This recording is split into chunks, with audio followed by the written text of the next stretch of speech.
প্রিয় শিক্ষার্থী, তোমরা সবাই কেমন আছো? আজকে আমরা উডস ফিটিক বিক্রিয়া শিখব। এই বিক্রিয়াটি দুইজন বিজ্ঞানী যৌথভাবে তৈরি করে, চার্লস অ্যাডলফ উডস এবং রুডলফ ফিটিক। তাদের দুজনের নাম অনুসারে উড ফিটিক বিক্রিয়া বলা হয়। তাহলে চলো আমরা উড ফিটিক বিক্রিয়াটা দেখি।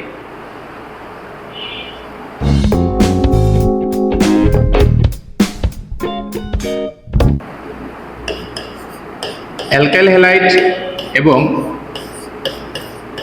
অ্যারাইল হ্যালাইড ধাতব সোডিয়ামের সাথে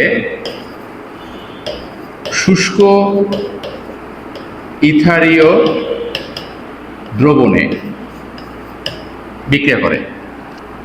অ্যালকাইল এবং অ্যারাইলের একটা যৌথ যৌগ তৈরি করে। এখানে দেখো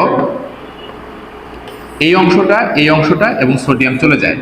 এখানে সোডিয়াম ব্যবহৃত হবে দুইটা, তাহলে কি হলো, দুইটা সোডিয়াম হ্যালাইড অণু তৈরি করলো।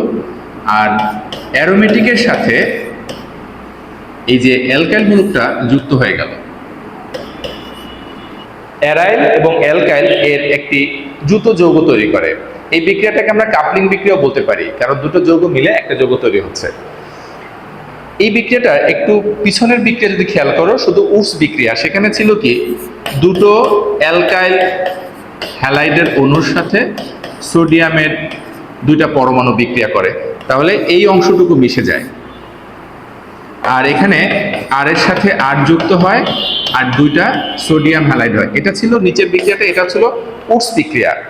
আর উপরের বিক্রিয়াটা হচ্ছে উডস ফিটিক বিক্রিয়া। জাস্ট এখানে দুই অণু ছিল অ্যালকাইল হ্যালাইড, আর এখানে এক অণু অ্যালকাইল হ্যালাইড এবং আরেকটা হচ্ছে অ্যারাইল হ্যালাইড। এই দুটো মিলে দেখো এরকম একটা যৌগ তৈরি করে। এই বিক্রিয়াটা একটি গুরুত্বপূর্ণ বিক্রিয়া, কারণ হচ্ছে অ্যালিফিটিক এবং অ্যারোমেটিকের একটা সংযোগ যৌগ তৈরি করা যায় এই বিক্রিয়ার সাহায্যে।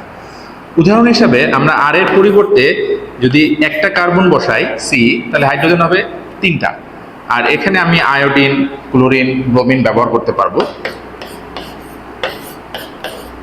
এখানে যদি আমি আয়োডিন দেই, ধাতব সোডিয়াম, এবং এখানে কি হবে, শুষ্ক ইথার। আয়োডিন সোডিয়াম চলে যাবে, তাহলে CH3 বেঞ্জিনের সাথে চলে আসবে, CH3 আর সোডিয়াম আয়োডাইড। এটা হচ্ছে টলুইন। যোগাযোগের একটি গুরুত্বপূর্ণ বিক্রিয়া উডস ফিটিক বিক্রিয়া। এতক্ষণ সাথে থাকার জন্য তোমাদেরকে অসংখ্য ধন্যবাদ।